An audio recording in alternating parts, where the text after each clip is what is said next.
The world was left in disbelief when Iran, a nation long defined by its anti-Western stance and proud independence, made a formal and public request to the Philippines for an economic partnership. This was not a move anyone could have predicted, and it sent shockwaves through diplomatic circles worldwide. This wasn't about weapons, military alliances, or seeking political support.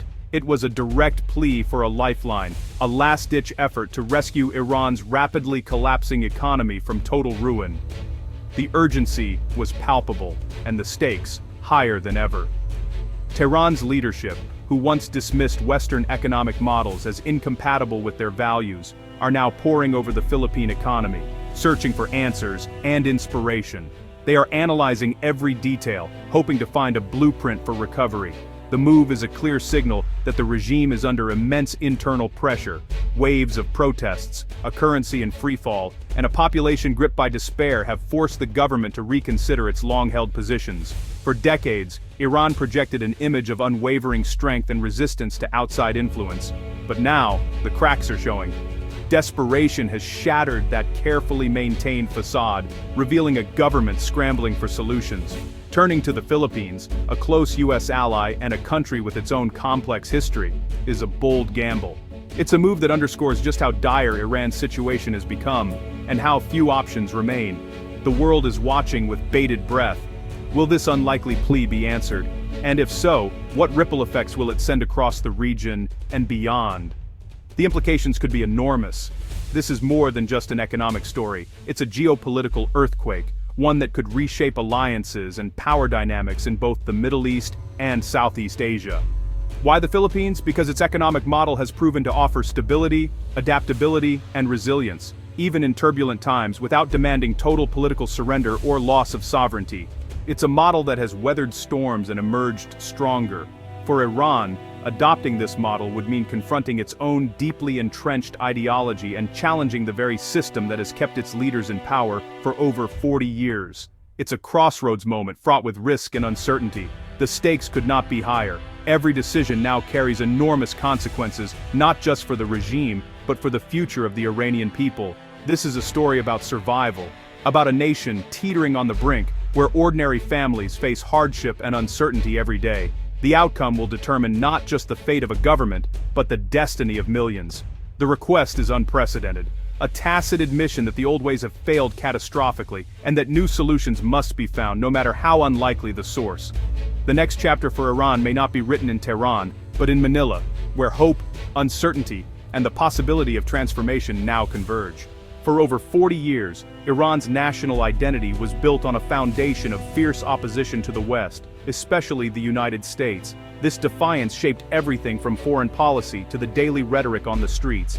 Death to America was more than just a chant echoing through the streets. It was a guiding principle, woven into the very fabric of government policy and public life.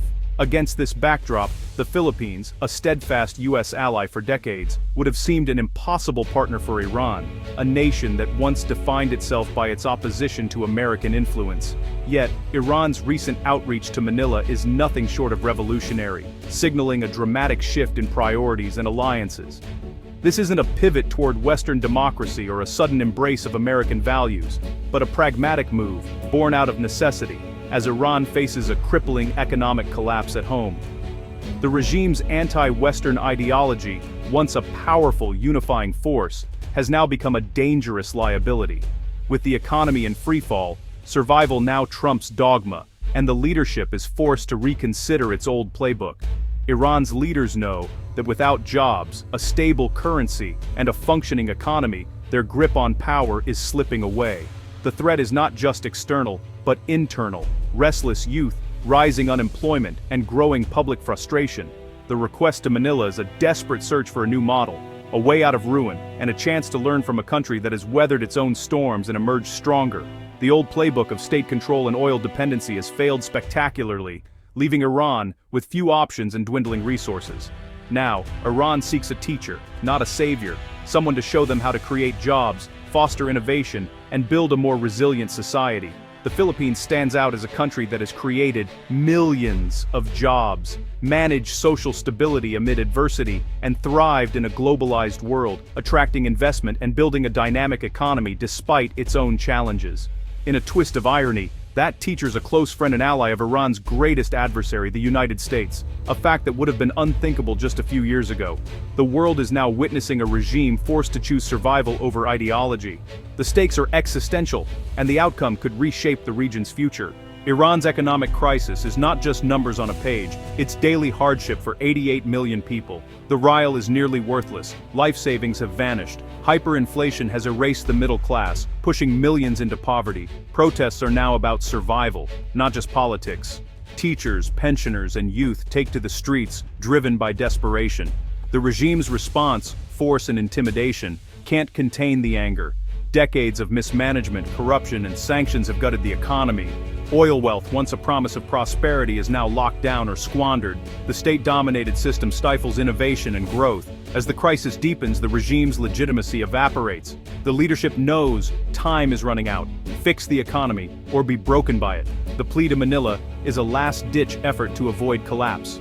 Iran's old allies, Russia and China, can't save it now. Russia is mired in its own war and sanctions, unable to offer economic rescue. Its resource-dependent, state-controlled economy mirrors Iran's failures. China, while an economic giant, offers only transactional support, buying oil at steep discounts and flooding Iran with cheap goods. The Chinese model is built on unique circumstances Iran can't replicate. Neither ally provides a blueprint for dynamic, job-creating growth.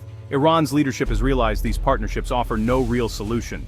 Forced to look beyond its anti-Western circle, Tehran seeks a new playbook. The answer isn't more state dominance or resource extraction. It's a nimble, resilient model, one found in the Philippines. Desperation has forced Iran to seek help from the unlikeliest of places. Why the Philippines?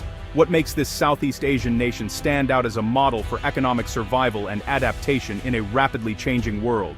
It's not because of vast natural resources or immense wealth, but because of its remarkable economic resilience and adaptability in the face of adversity. Iran isn't seeking charity or handouts, it's searching for a proven model that can inspire real change and sustainable growth.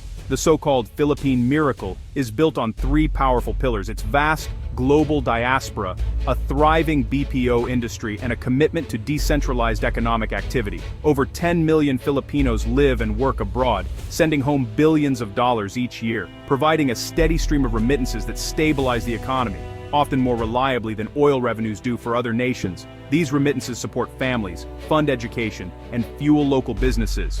Meanwhile, the booming BPO sector transforms an educated, English-speaking workforce into a global economic force, creating millions of jobs and bringing in much-needed foreign currency. For Iran's underemployed youth, this approach could be nothing short of transformative. Decentralization spreads opportunity far beyond the capital, Manila, building resilience and social stability across the country. Power and money are distributed widely, not hoarded by the state or a select few, but shared with local communities and entrepreneurs. Iran sees in this model a practical path forward, a way to relieve economic pressure, empower its people, and foster innovation, all without losing total control over the nation's direction. The Philippine blueprint offers hope for survival, if Iran dares to adapt and follow it, embracing change and investing in its people. It's a model built on the strength, determination, and resourcefulness of ordinary people, not just on natural resources. For Tehran, this could be a true revelation and perhaps a turning point. Iran's request is for knowledge, not aid. At the top of the list, currency management. How does the Philippines keep its peso stable amid global shocks? Iran wants to harness remittances as a stabilizer, not just rely on oil. Next, job creation for youth. The BPO industry is a model for turning education into employment and foreign currency.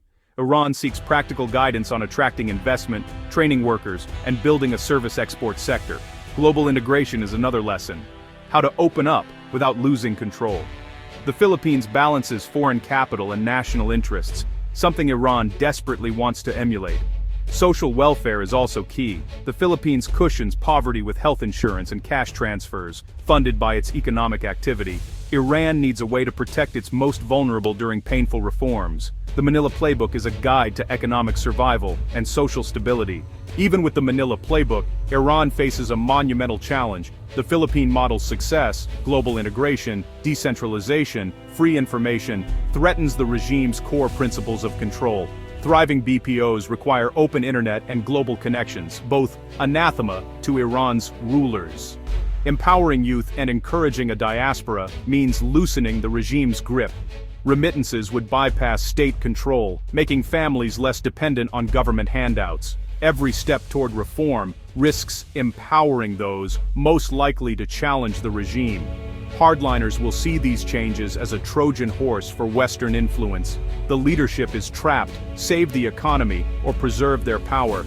The path forward is fraught with peril. Reform is a tightrope walk for Iran. Hardline factions profit from the current system and will fiercely resist change. Internal power struggles could paralyze or even destroy the reform process. If reforms are too slow, public anger could explode. If too fast, hardliners may revolt. The West's response is critical. Sanctions relief could encourage reform, but mistrust runs deep.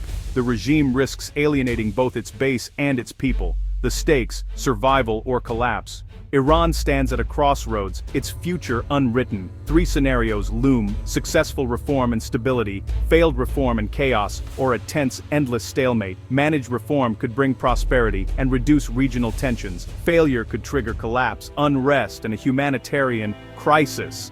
Half measures would leave Iran in perpetual crisis, the region on edge. The world holds its breath. What happens next will shape the Middle East for years to come. Iran's plea to Manila has opened a Pandora's box. No one knows what will emerge.